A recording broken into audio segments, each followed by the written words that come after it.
What is up, YouTube? How y'all doing? Yeah. Oh man, somebody sent me this. Shout out to oh man, I keep Deanna. Come on, God dang it. Is it Dina or Deanna? Deanna Stevenson. Shout out to Deanna Stevenson. She be sending me all kinds of stuff. I be doing the best I can, honey. I be doing the best. Uncle Mike does the best he can to get to all of these videos. I'm trying to do all so much stuff. Y'all hit that subscribe button, hit that bell. Hey, we are getting closer and closer to figuring out who was on that island. I don't know why it takes so long to just put out a list of names. Everybody know who was there. Everybody knows who was on them flight records and the planes and stuff. What the problem is? Ooh, I know what the problem is. You want to tell on this person, but you don't want this person to be exposed. You want to tell on this person, but you don't want this person to be exposed. Who is paying the most money to keep their name off the list? That's what the problem is. Meanwhile, Trump is trying to handle everything. Stand back. I got this. I'm going to run for president, and I'm going to just put the carrot in front of their face like we normally do. Hello, people. We know how this works. And we never... Trump, you going to let the fouls out? No, I'm not going to let the fouls out. You know why? Because my name is on the list, fool.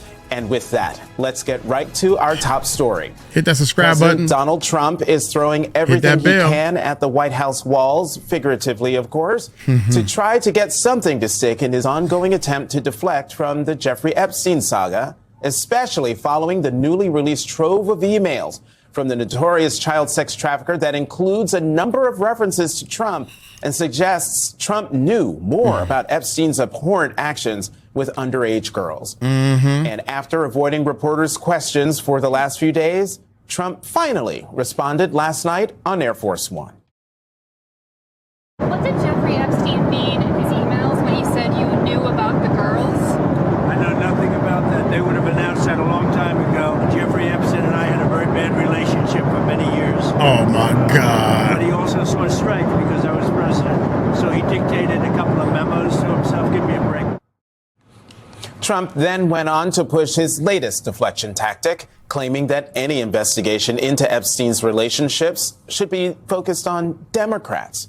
It follows Trump's Friday morning social media post where he directed his Attorney General, Pam Bondi, to investigate Epstein's relationship with prominent figures not named Trump.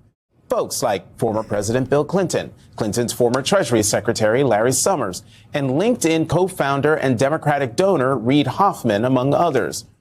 He added in an earlier social media post, quote, "Don't waste your time with Trump. I have a country to run." Let's not forget, Trump has long claimed the Epstein scandal to be a, quote, Democrat hoax. But now he's ordering an investigation into that so-called hoax. And Attorney General Bondi is more than happy to do Trump's bidding, saying the Department of Justice will, quote, pursue this with urgency and integrity. Meanwhile, the House of Representatives is getting ready to finally hold a vote on a measure compelling the Justice Department to release all of its files on Epstein. MS Now has learned that the tentative plan is for a vote to happen on Tuesday. When asked why he and his administration has been pressuring some of the House Republicans who had signed the discharge petition, like Congresswoman Lauren Boebert, Trump had this to say.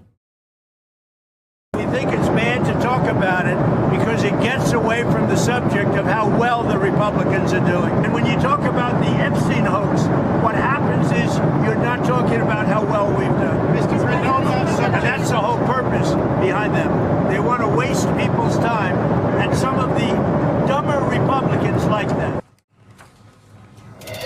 Joining us now, Laura Barone Lopez, MS Now White House reporter, and Mary McCord, former Principal Deputy Assistant Attorney General for the National Security Division, co-host of the Main Justice podcast, and an MS Now legal analyst. Laura, Mary, welcome back to the weekend. Mary, so we just had that quote there, the President of the United States saying that this is a waste, that they want to waste people's time.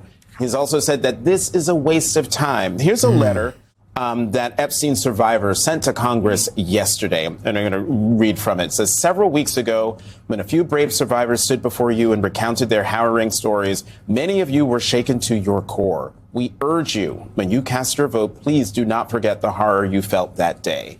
There is no middle ground here. There is no hiding behind party affiliation.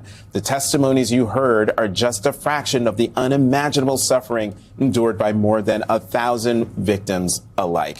Just, to me, it just seems unconscionable that you would have the president of the United States saying to the reporters, saying to the country, but most importantly, saying to the survivors that looking into this and getting all the information out possible is a waste of time.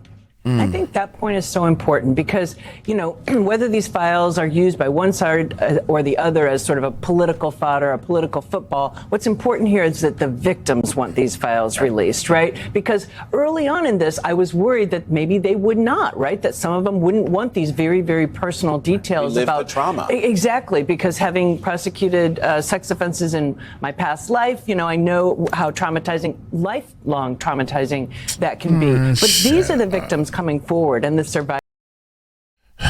Bullshit. How you know? How you gonna talk for the victims? Have you ever been a victim? You're just assuming. That's what the problem with these people, man. I would have thought that they wouldn't want they want justice so it won't happen to other people.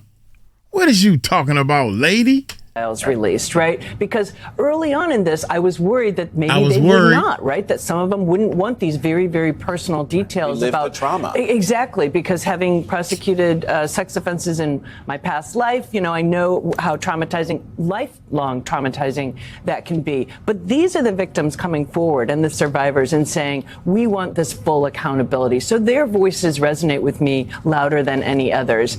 And to the direction to the Department of Justice, we have now seen there's not even a facade of even-handedness now in the way this president tells his attorney general what to do and how she responds. And I do want to remind people, and I don't want to get ahead of where you all are, but I looked back to July and what the attorney general said about these files, because when it comes to Donald Trump now directing an investigation, she said, quote, "We did not uncover evidence that could predicate an investigation against uncharged third parties." Well, we've come full circle from that, haven't we? If now she thinks they're immediately something worth to investigate. And that's exactly right. And I think the thing that's really interesting here, and Laura, in this White House, where they're having this conversation and they are feel under siege. I've talked to a couple folks. The thing that they know, and when you talk to voters, and the reason this isn't going anywhere, other than the survivors standing out there and putting their necks on the line, is that voters may not understand the ins and outs of every policy, prescription. What they understand is broken promises, right? They understand what corruption kind of feels and looks like, right? And so when you have a president that comes into office saying he's going to release all the files, when you have him running for 4 years during the Biden administration saying that something was there, then you have the now FBI director, the deputy FBI director, and the woman who is running who was the AG of this country saying that there was something here and they had to release it. They kind of got everyone on the right excited that something was going to be here. They just thought it was going to be our Republicans. How are they handling this in the White House? I mean, well, they've done a complete 180, as you just laid out. Look, the White House officials told us this week that essentially they know that it's a losing battle when it comes to the vote next week, that they expect it to potentially, to pass the House. Now, what happens in the Senate is we aren't totally sure yet right now, but whether or not it's even going to get a vote. That being said, I think there's a split between how aides view it and how the president views it, because aides view it as a losing battle. But the president throughout the week clearly felt like he wanted to be out there and to hammer Republicans on it and to try to pressure them. Now, he did that through his True Social posts. He did that by bringing Lauren Boebert to the Situation Room, which you cannot bring phones into, and to try to get her to take her name off of the discharge petition. So he did engage in a very last-minute effort to try to change where this vote was headed. That being said, I was talking to a House Republican this week who said, look, I think that the White House at least understands, and those around the president, that this is inevitable, that this is headed in a certain direction, and transparency is the only recourse now. But the president is clearly does not want these released.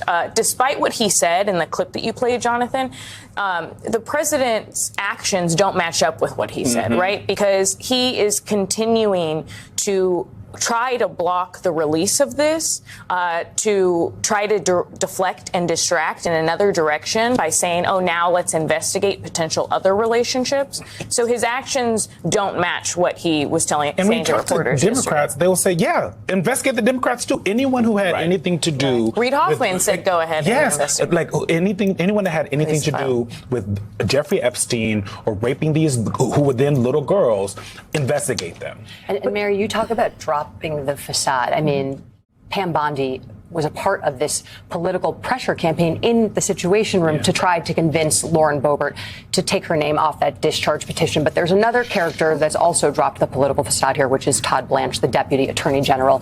He's the one who flew out to Colorado to meet with Ghislaine Maxwell after the fact, after their transcribed interview. She was moved to a lower security prison. He also claims that the White House and the Justice Department did not have any of these materials that were released this week. He responded in a post. When I interviewed Maxwell, law enforcement didn't have the materials Epstein's estate hid for years and only just provided to Congress. Is this incompetence or obfuscation from the DOJ? Well, I can't disprove or prove whether he had those particular files, the particular texts and emails that we've all been reading this week. But we know they have many, many, many tens of thousands of pages of documents. And I'm sure that those three emails we saw this week are sort of not the only thing that could have been useful. When he interviewed Ghislaine Maxwell, he had a purpose in doing it. And it wasn't to ferret out the truth. And it wasn't to confront her with any of these types of texts or emails. And, on the dropping the facade point, I mean, what we know about the relationship between the president and this Department of Justice is that, whether you get investigated or prosecuted or whether you get pardoned or have your sentence commuted depends on whether you are a friend or a foe, whether you can be useful. And on that point, President Trump was asked face to face about whether he was considering a pardon for Ghislaine Maxwell. Watch this, y'all. Mr. President, have you ruled out a pardon for Ghislaine Maxwell? I haven't even thought about it. I mean, I haven't thought about it for months. Maybe I haven't thought about it at all. You're just asking me a question. But I don't talk about that. I don't rule it in or out. I don't even think about it. My favorite part of this insane interaction, I haven't even thought about it. I mean, I haven't thought about it for months. Maybe I haven't thought about it at all. It's like a poem. Right. What? Haiku. It's a riddle. Laura? He's thinking about it. How could he not? Especially when Leavitt, the White House press secretary, last week said he's not thinking about it at this time or some word phrase. Right, he's not closing the door on pardoning her, which when you say that in a full sentence, the president of the United States is potentially open to pardoning a convicted sex trafficker. And the easy answer you would think would be no. But under his administration, let's also play out what you were just talking about, which is that his personal attorney met with Ghislaine Maxwell, and then about a week later, she was moved to a low security prison. And so the question that I hope, if I'm not able to ask the president, others in the White House press corps are able to ask, which is, you're the president of the United States. He's clearly directing the attorney general to launch investigations. Why not ask the director of the Bureau of Prisons to send Ghislaine Maxwell back to the high security prison? Right. Because they have not answered any question like that. And no one so far has appeared in any of the reporting that we've done or others has disclosed who exactly signed off on that transfer. Right. Mary, I want to go to this email that really was one of the first ones that folks saw this week, that Democrats released and then Republicans released the rest of them. This is an Epstein email from 2011 between him and Maxwell, where Epstein says, quote, "That dog that hasn't barked is Trump." And then in brackets there, victims spend hours at my house with him. He has never once been mentioned. Maxwell to Epstein, I have been thinking about that, right? And the thing that we hear from the White House is Donald Trump and Epstein were nowhere near each other for a very long time. And, Trump thought he was a creep, according to Carolyn Leavitt, the White House press secretary. This changes that, right? It's very clear that they were talking, at least, according to Epstein, talking in 2011. What does it say when we're seeing these releases in the courts? Like, if there is some kind of investigation, right, whether Trump says it or Democrats get power and then they do an investigation, right? These emails that are out right now are making clear that the timeline that the president and the White House set out was never true. Yeah.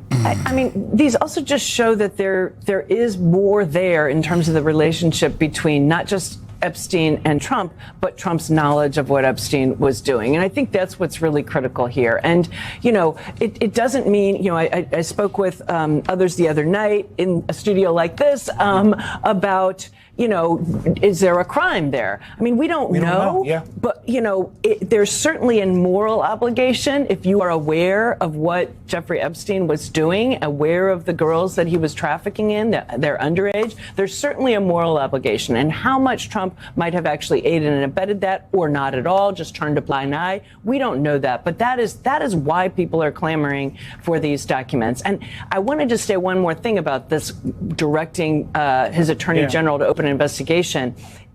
If Jay Clayton does open that investigation, and she said that he would, and he's going to do it urgently, notwithstanding 4 months ago her saying there's no third parties to investigate, that could have the effect of them saying we can't disclose these documents pursuant to a congressional subpoena because we have an open criminal investigation. Yeah. So this whole thing, to my mind, is a tactic to prevent the release of those documents. Mary with the mic drop this morning. Thank you, Mary, for coming on. Mary McCord. Laura is staying with us. That's what I'm talking about. Give it to me straight with no chasers, man. You are straight up on the bullshit when it come down to releasing the names on the docket. And after you release the names, then what you gonna do? Just pat them on the back or spank them on the hand and send them on their merry way? You ain't gonna do nothing.